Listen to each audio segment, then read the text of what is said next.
We're gonna get a little personal today, if you don't mind.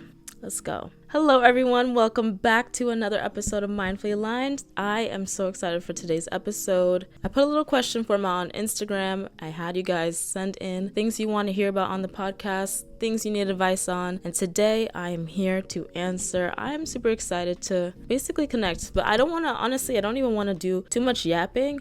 I literally just want to get into the questions, so let's get into the questions. It's gonna be a good episode, guys. Also, before we get into it though, comment below if you liked this, if you have anything else that you want me to speak on, because I will 100% make an episode just for you, or I'll do another question episode if you guys like it. All right, let's get into it. Question number 1. I don't always do well mentally in the winter months. Depression, getting dark earlier, the cold, and I always get a pre-winter anxiety around the holidays that always puts me in a bad mood. I'm never really sure how to navigate it. Every year I just ignore it / push through. Any tips? You came to the right girl, because I'm not gonna lie to you. I love the colder months. I love fall. It is my favorite because I've really learned to embrace it. And here's how you're gonna do it too. I operate on a quarter system, so basically I allow myself to be in tune with nature. I'm not trying to work against it. I feel like when we try to work against nature, that's when things can really backfire. So you want to embrace the energy of each season. When it's spring, I'm coming out of my shell. I'm feeling social. I'm switching things around. I'm updating my wardrobe. But when it's fall and when we're switching to the colder months, that's when I'm winding things down. And fall and winter are all about reflection and going inward. It's the hibernation season. And so the key to not having seasonal depression is to allow your body to do what nature wants it to do.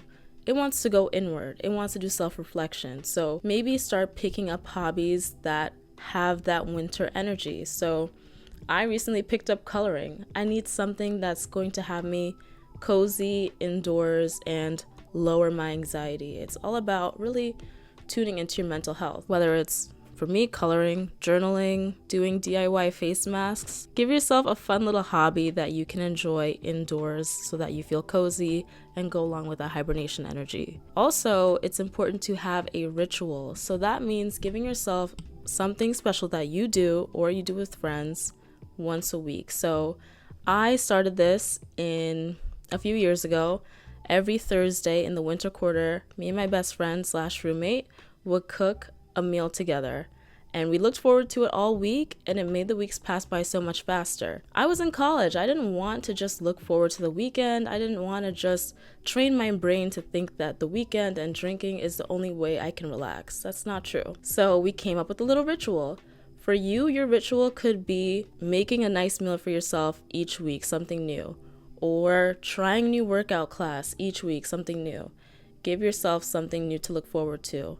We're not supposed to enjoy the same things that we do in summer. It's not how nature works. So once we embrace that and give ourselves our own little fall winter ritual, our own little fall winter cozy vibe, and really romanticize that, we can really start to be in tune. You won't feel that friction as much, known as seasonal depression. Next question. What do you believe is the best method to find your person, online or in real life? I'm a traditional girl, so 100% in real life. The reason is because when we're online, we are meeting 1,000 people that we are not meant to meet. I truly believe that the person that is meant for you will never pass you by. And so that means if I literally threw my phone into a ravine, went to a remote island, the universe would still somehow, some way put the people that I'm supposed to meet in my life, no matter what. So that means I take less pressure off of it. Also, I kind of have a rule, and I have a theory. I figured this out, and it's gonna sound crazy, but stick with me. The best places to meet someone are where there is zero aura of hotness. So, for example, you are not going to find your husband, probably not, in the basement of a fraternity. Why? Because that is a place where it's just too sexual energy coded, okay? Like, if something has more of a sexual energy, it's probably best that you don't meet your person there. On the contrary, If you meet your person at the library, they're probably going to be a solid person. If you meet someone at the gym, there's a little bit more of a sexual energy there. But if you meet, let's say, church or through work, it's probably going to last. That's just my observation. Now, if we go into that on a deeper level, it's really because you want to meet someone where them being there automatically means that they match your vibration. Okay, so again, online, you meet a lot of random people that you're not supposed to meet. Who's to say that this random guy on Tinder really matches and fits my puzzle piece? Let's say if I'm part of a run club and I meet somebody, they're probably going to be more my vibe. Or if I'm at a networking event for the music industry, they're probably going to fit my vibe because they're into my industry. They kind of are on the same walk of life. But if you meet someone at a bar or online where there's a lot of sexual energy and it's kind of people from all walks of life and it's just everybody doing anything, you can meet a lot of people who you're not supposed to meet. You can meet a lot of people who do not have the same priorities as you, the same mentality as you. It just opens the pool up, I think, a little too wide. And that's why I think the best place to meet people is where you would already be at. You would already be at a networking event. You'd already be at a run club. You would already be at a pottery class. Places that say really who you are is a great place to meet your person. So the next question asks, how do you move past self-doubt and go after your goals? Any advice? 100%. I feel self-doubt all the time, but one thing I realize is that voice truly never goes away. My boss, who's also my mentor, he's super successful, one of the youngest Black executives in the music industry. He said to me that the imposter syndrome never goes away. You just learn to drown it out. And I realized that's really the key to it. You just have to drown it out. You just have to learn to ignore the voice. Or maybe not even ignore it. Mute it.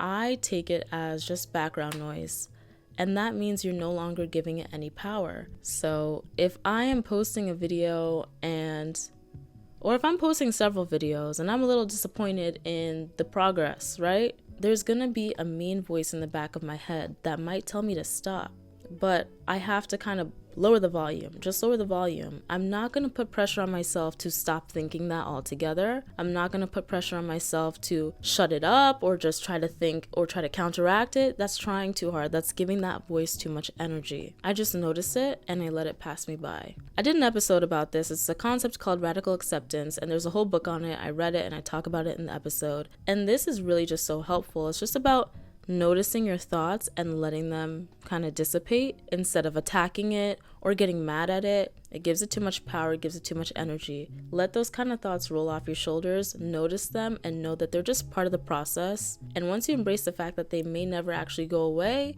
you learn to never really care about them when they are here and they kind of just disappear. So I hope that helps. Okay. I have my dog just joined. I don't know if you guys can't see him, but he's here too, just adding aura and vibes. Okay, I'm finding it hard to stay motivated through all the difficult things I'm going through at the moment. You came to the right person because I'm going through quite a few difficult things. I have been this year, and I've really been thinking about this. For me, I kind of accepted the fact that we're all going to be going through something difficult. More often than not, there's going to be, not everything's going to be perfect. There's always going to be something maybe gnawing at us, weighing on us. However, I kind of decided I can't let that stop me. I talked about this in the last episode. I'm going through my endometriosis stuff. I'm kind of trying to figure out treatment right now. I'm dealing with a lot of fatigue. I'm dealing with a lot of not feeling like myself, and today, even before recording this episode, I had to pump myself up. I'm not even gonna lie to you. I had to pump myself up.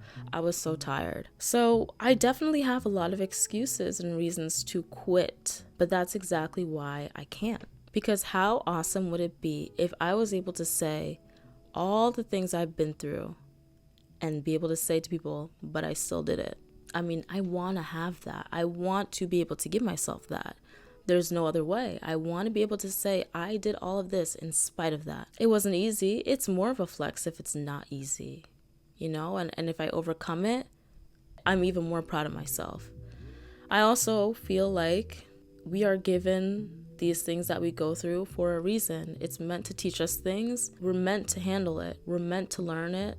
We're meant to learn from it. We're meant to grow from it. Sometimes some of the things I've been through I ask myself why. It just sometimes feels unfair. A lot of people say to me, like, how do you feel about having endometriosis? It's like, you take such good care of yourself. It's not fair that you're going through this. And I agree. It doesn't feel fair, but I just am. And I have to turn that into something powerful. I have to turn that into my why. And that's another thing. It's about finding your why. Why do you want this thing that you're going after? Why did you want to do this thing in the first place? If your why is deep enough, you will keep going. My why is that I want to change the world. I want to help people. So when I'm diagnosed with endometriosis, that becomes part of my why. I'm going to push through and make all the content I can and really put myself out there into the world because I want to help people, and I want to help people with endometriosis too. It became my why. Let that be part of your why. I want to keep pushing through and going and doing what I want to do, because even though you're going through whatever you're going through, you want to be able to accomplish things and show people that it can be done. It's inspiring, and you can become an inspiring person. You are meant to push through, and you are meant to still do great things despite everything that you're going through. So the last two questions are pretty similar in vibe, so I'm going to read them together, but they're pretty important. Any advice on adjusting to post-grad life without your built-in college community? Definitely feel super lonely / too big of a change for me to conquer right now after moving to a big city after graduation. And the other question is, how to cope with post-grad depression. I moved from my job and struggle to maintain long-distance relationships and friendships and don't know how to make new friends. Have no family nearby, etc. It's so lonely compared to living at home or college, because then I had friends and family everywhere, so now I'm truly alone for the first time, which is scary. Guys, I completely understand that, and trust me, you're not alone, as you can see, as multiple people ask that question.